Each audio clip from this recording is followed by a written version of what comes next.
राष्ट्रवादीच्या कोअर कमिटीची बैठक आज संध्याकाळी होणार आहे। देवगिरी निवासस्थानी या बैठकीचे आयोजन।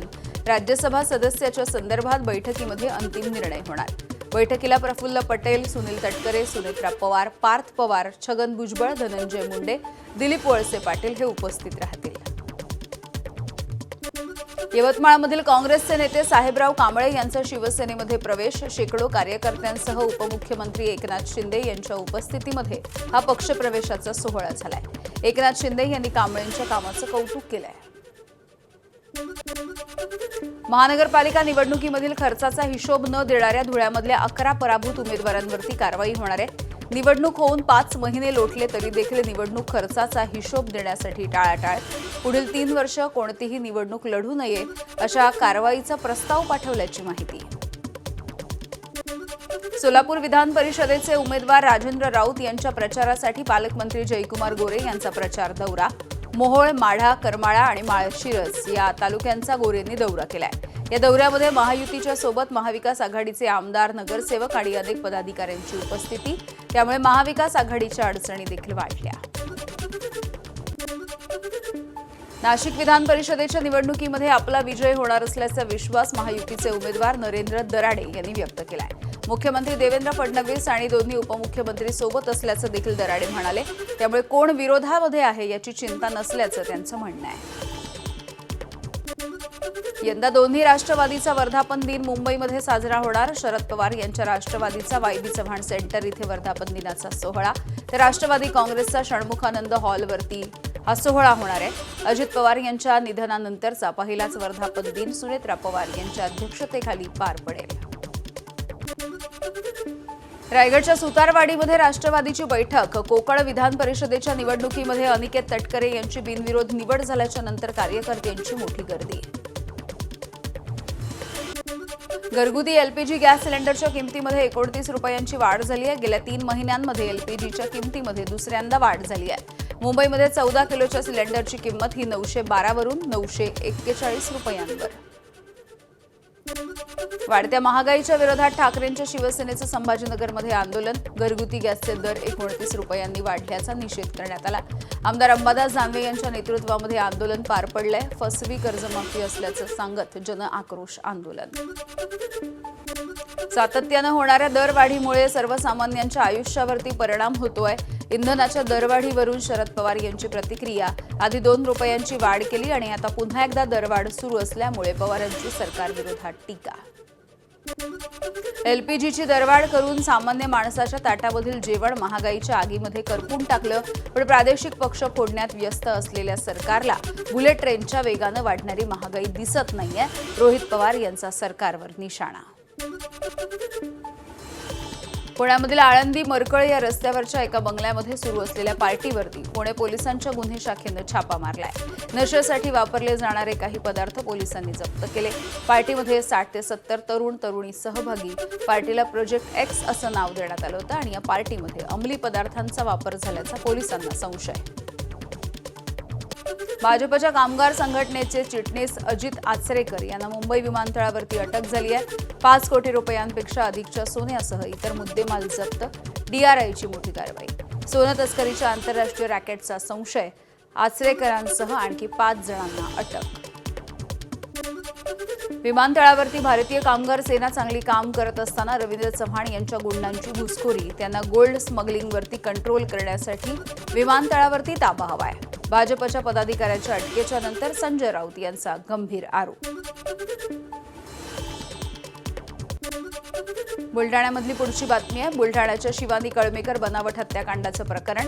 गुन्हे शाखेचे पोलीस निरीक्षक सुनील अंबुलकर आणि जळगाव जामोद पोलीस ठाण्याचे तत्कालीन पोलीस निरीक्षक नितीन पाटील निलंबित। एबीपी माझाच्या बातमीचा हा दणका आहे। या प्रकरणाशी संबंधित वरिष्ठ अधिकाऱ्यांवरती अजूनही कारवाई करण्यात आलेली नाही। वाशिम उपविभागीय पोलीस अधिकारी कार्यालयाच्या बाहेर पोलीस हवालदाराला मारहाण करून साक्ष बदलण्याची धमकी।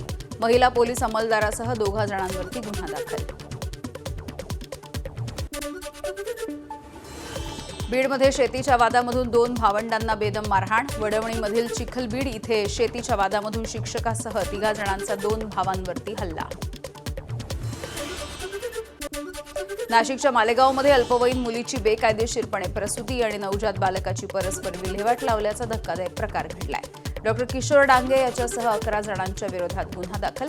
अटक करण्यात आलेले डॉक्टर मालेगाव सामान्य रुग्णालयाचे तत्कालीन वैद्यकीय अधीक्षक असल्याची माहिती। धाराशिवमध्ये मंदिराच्या जागेच्या मोजणीवरून 2 गटांमध्ये हाणामारी, महिलांना देखील मारहाण करण्यात आली आहे। सोशल मीडियावरती हा व्हिडिओ व्हायरल झाला।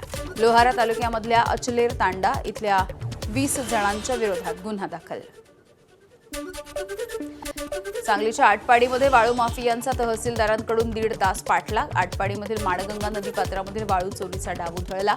तहसीलदार शीतल बनगर यांची कामगिरी। मुंबईतल्या मुलुंड पूर्व इथल्या मिठागराच्या जागेवरती प्रस्तावित गृहसंकुल प्रकल्पाच्या विरोधामध्ये स्थानिक नागरिकांचं आंदोलन। पर्यावरणीय, सामाजिक आणि नागरी समस्या निर्माण होण्याचा दावा।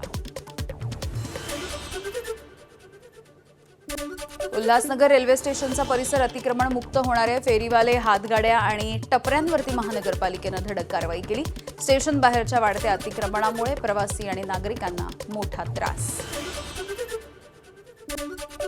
अहिल्यानगरच्या श्रीगोंदा तालुक्यामधल्या हंगेवाडी परिसरामध्ये वादळी वाऱ्यासह झालेल्या गारपिटीमुळे पिकांचं नुकसान झालंय। डाळिंब, लिंबू, संत्रा, मोसंबी या बागांना फटका बसलाय। सरकारनं लवकरात लवकर पंचनामे करून नुकसान भरपाई देण्याची शेतकऱ्यांची मागणी। जळगाव जिल्ह्यामधल्या रावेर तालुक्यामध्ये काल संध्याकाळच्या सुमारास जोरदार वादळी वाऱ्यासह पाऊस झालाय। तालुक्यामधल्या अनेक गावांमध्ये केळीच्या बागांचं नुकसान झालंय। अहिरवाडी गावामधील केळीची बाग उद्ध्वस्त झाल्यामुळे शेतकरी प्रभाकर पाटील यांनी हंबरडा फोडला। पंढरपूरच्या माळशिरस तालुक्यामध्ये केळीची बाग भुईसपाट झाली आहे। माळशिरस तालुक्यामधल्या संगम गावामधील शेतकरी गणेश इंगळे यांची 4 एकरावरची केळीची बाग उद्ध्वस्त झाली। तब्बल 25 ते 30 लाख रुपयांचं त्यांचं नुकसान झालंय। सोलापूरमध्ये विजेच्या प्रश्नावरती शेतकरी आक्रमक झाले। लोड शेडिंगमुळे करमाळा तालुक्यामधील शेतकरी हैराण झाले। शेतकऱ्याचं वीज वितरण कंपनीच्या जेऊर कार्यालयाच्या समोर आमरण उपोषण। साताऱ्याच्या कराडमधील 3.5 किलोमीटरचा 6 पदरी भव्य उड्डाणपुलाची खासदार उदयनराजे भोसलेंनी पाहणी केली आहे। हा पूल लवकरात लवकर वाहतुकीसाठी खुला करण्याच्या संदर्भात संबंधित कंपनीला सूचना। कराडजवळ होणारी वाहतुकीची कोंडी देखील मिटणार आहे। शक्तीपीठ महामार्गाच्या विरोधामध्ये पुण्यामधील करकंब गाव हे बंद आहे। सरकारच्या विरोधात घोषणाबाजी करत रोष व्यक्त। बाजारपेठ बंद ठेवल्यामुळे गावामधील व्यवहार ठप्प झाले आहेत। बीडमध्ये शेतकरी हक्क मोर्चाकडून कर्जमाफीच्या निर्णयाची होळी। आंदोलनामध्ये शेतकऱ्याचा 7-12 कोरा करू असं आश्वासन दिलं गेलं होतं, मात्र शेतकऱ्यांची फसवणूक केल्याचं म्हणत त्यांनी निषेध व्यक्त केला आहे। नांदेडच्या बाजारामध्ये मासळी खरेदीसाठी काहीशी गर्दी झाली आहे। मृग नक्षत्राच्या मुहूर्तावरती मासळीचं सेवन हे फायदेशीर असतं। सकाळपासून या ठिकाणी खरेदीसाठी गर्दी होती आहे। चिपळूणमधल्या करंबवणे खाडीनं पुन्हा एकदा नवजीवन धारण करायला सुरुवात केली आहे। दीर्घकाळाच्या नंतर खाडीमधल्या विविध भागांमध्ये कोळंबी, खेकडे आणि कोलीम हे मिळू लागलाय। स्थानिक मच्छीमारांमध्ये सध्या समाधानाचं वातावरण। अमरावतीमध्ये विदर्भाचे प्रतिपंढरपूर आणि माता रुक्मिणीचं माहेरघर असलेल्या कौंडण्यपूरमध्ये भाविकांची मोठी गर्दी। अधिक मासाच्या निमित्तानं या ठिकाणी भाविकांची गर्दी होती आहे। जगातली पहिली ग्लोबल पंढरीची वारी लंडनमधून पंढरपूरच्या दिशेनं रवाना। 12 देशांचा प्रवास करून 25 जुलैला ग्लोबल वारी ही पंढरपूरमध्ये पोहोचेल। टाळ मृदुंगाचा गजर करत पालखी विंडसर इथून पंढरपूरच्या दिशेनं रवाना झाली आहे। अनिल खेडकर या मराठी विठ्ठल भक्ताच्या संकल्पनेमधून दिंडीचं आयोजन। साताऱ्यामध्ये धनावडेवाडीमध्ये जागतिक पर्यावरण दिनाच्या निमित्तानं वृक्षारोपणाचा प्रेरणादायी उपक्रम ओम साई अशोक मित्र मंडळानं याचं आयोजन केलं होतं आणि या उपक्रमामध्ये गावामध्ये लहान मुलं, मुली, महिला, ज्येष्ठ नागरिक तसंच मंडळाचे सगळे कार्यकर्ते सहभागी झाले। ओडिशा राज्यामधल्या भुवनेश्वरमध्ये कार्यकारी अभियंत्यावरती धाड टाकण्यात आली। राज्य दक्षता विभागानं टाकलेल्या धाडीमध्ये 2 कोटी रुपयांची रक्कम जप्त। वैकुंठनाथ बेहरा असं या कार्यकारी अभियंत्याचं नाव आहे। बँकांच्या वेगवेगळ्या लॉकरमध्ये त्यानं नोटांच्या थप्प्या रचल्या होत्या। उत्तराखंडच्या धारचुलामध्ये भूस्खलन झालंय। या भूस्खलनामुळे धारचुला दारमा या घाटीच्या मार्गावरची वाहतूक ठप्प झाली आहे। पंचाचुली यात्रेसाठी इथले जे भाविक निघाले होते ते या वाहतुकीच्या कोंडीमध्ये अडकून पडले। दक्षिण लेबनॉनमध्ये इस्रायलचे हल्ले सुरू आहेत. हिजबुल्लाच्या 150 पेक्षा अधिक ठिकाणांवरती हल्ले केल्याचा इस्रायली लष्कराचा दावा. हिजबुल्लाची रॉकेट लॉन्चर फॅसिलिटी उद्ध्वस्त केल्याची माहिती. युद्धविरामाच्या घोषणेच्या नंतर देखील इस्रायलचे लेबनॉनवरचे रॉकेट हल्ले सुरू आहेत. नबाती परिसरामध्ये केलेल्या हल्ल्यामध्ये 10 जणांचा मृत्यू झाला. या मृतांमध्ये 3 सैनिकांचा समावेश आहे. 28 फेब्रुवारीला अमेरिकेनं केलेल्या हल्ल्यामध्ये मुश्तबा खामेनी हे गंभीर जखमी झाले होते. गंभीर दुखापतीमुळे त्यांचा पायही कापायला लागला होता आणि आता ते सुरक्षित आहेत. इराणच्या असेंब्ली ऑफ एक्सपर्ट्सचे सदस्य अहमद खतामी यांनी ही माहिती दिली आहे. इस्रायलमध्ये पंतप्रधान नेत्यानाहूंच्या विरोधामध्ये रॅली. तेल अवीवमध्ये सरकारच्या विरोधात तीव्र आंदोलन आणि निदर्शनं. नेत्यानाहू यांच्या राजीनाम्याची मागणी वाढली आहे.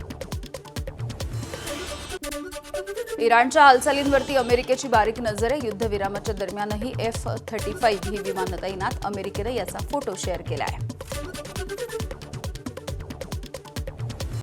आंतरराष्ट्रीय पातळीवरती पाकिस्तानची पुन्हा एकदा नाचक्की. इराणनं पाकिस्तानच्या मध्यस्थीचा प्रस्ताव फेटाळून लावला. अमेरिकेसोबत चर्चेसाठी कोणाच्याही मध्यस्थीची गरज नाही. खामेनींचे पूर्व सल्लागार जवाद लारिजानी यांचं वक्तव्य.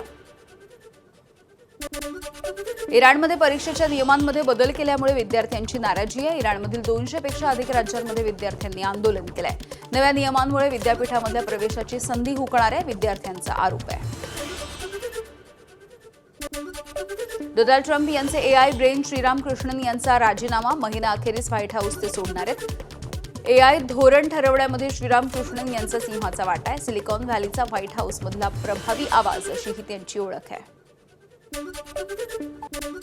इस्रायलकडून अमेरिकेमध्ये हेरगिरी सुरू असल्याचं वृत्त आहे. पेंटागॉन या संरक्षण मंत्रालयाच्या सूत्रांच्या हवाल्यानं हे वृत्त समोर येत आहे. ट्रम्प सरकारची हेरगिरी हा अमेरिकेसाठी धोका असल्याचा दावा आहे. हेरगिरीच्या शंकेनंतर अमेरिकेकडून सावधगिरी.